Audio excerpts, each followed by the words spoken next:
I am Sal Puglisi. I am one of the founding teachers at the High School of Emergency Management in New York City.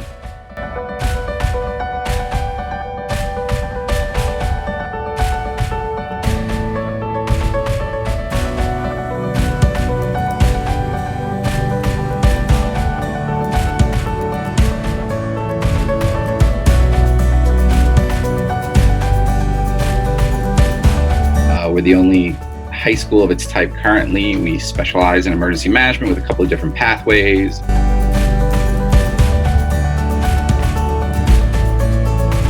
So we're at Concordia International School in Shanghai. We have been out since January 23rd.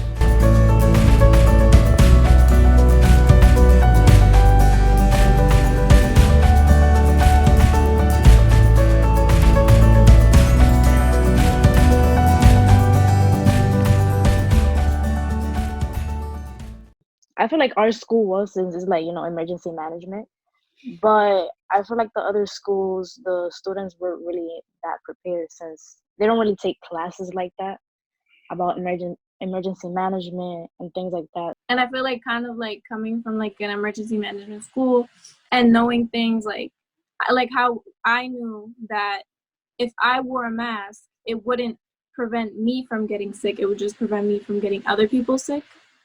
We learn a lot about like disease surveillance and how to diagnose like diseases, and we actually did a lot of projects on like outbreaks like this. Knowing all of these terms that revolves around a global pandemic, like when you're reading the news, you're just a lot more aware of what's going on.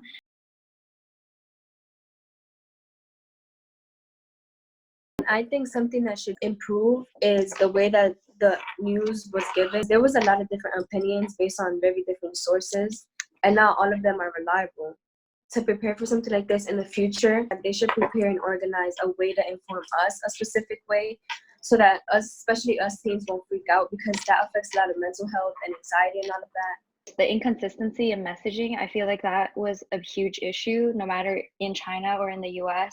And I think it's just in the future, just having like one voice, and at least that voice doesn't have to be like firm. It can say that it doesn't know everything, that scientists are still trying to figure things out, but just having a trusted source that everybody can turn to, I think that's one thing that may be sort of lacking. One of the biggest issues is that the officials are not transparent about everything. The country does not want to like come off as like not being prepared for everything, but they should also know that no one is prepared for anything like this. So if they were more transparent about everything and let everyone know that they were short on masks, then China could have sent more masks earlier and prevented the spread of this.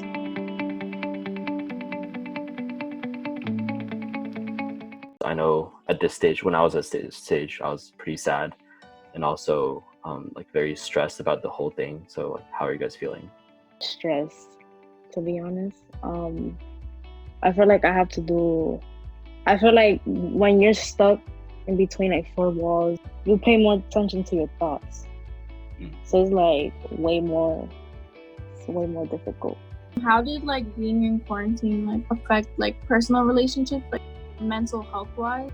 To be fair, it wasn't very easy. I think a lot of people were felt pretty down for the first 2 weeks of quarantine, just because we realized that we like might not even have prom or have graduation. I honestly don't know if there are any shortcuts. Like, you just have to get used to it. What did you do to keep yourself active during the quarantine? So I every day I try to do some sort of cardio. So now that I can go outside, I would go play soccer with my friends. That's cool. You can play Scribble with your friends. Yeah. It's really fun. If you should try it out.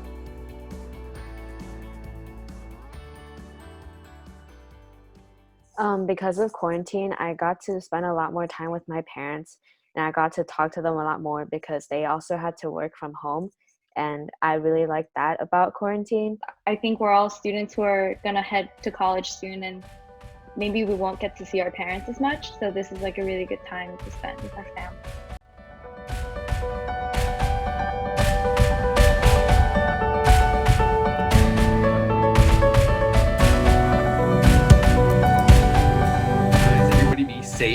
careful.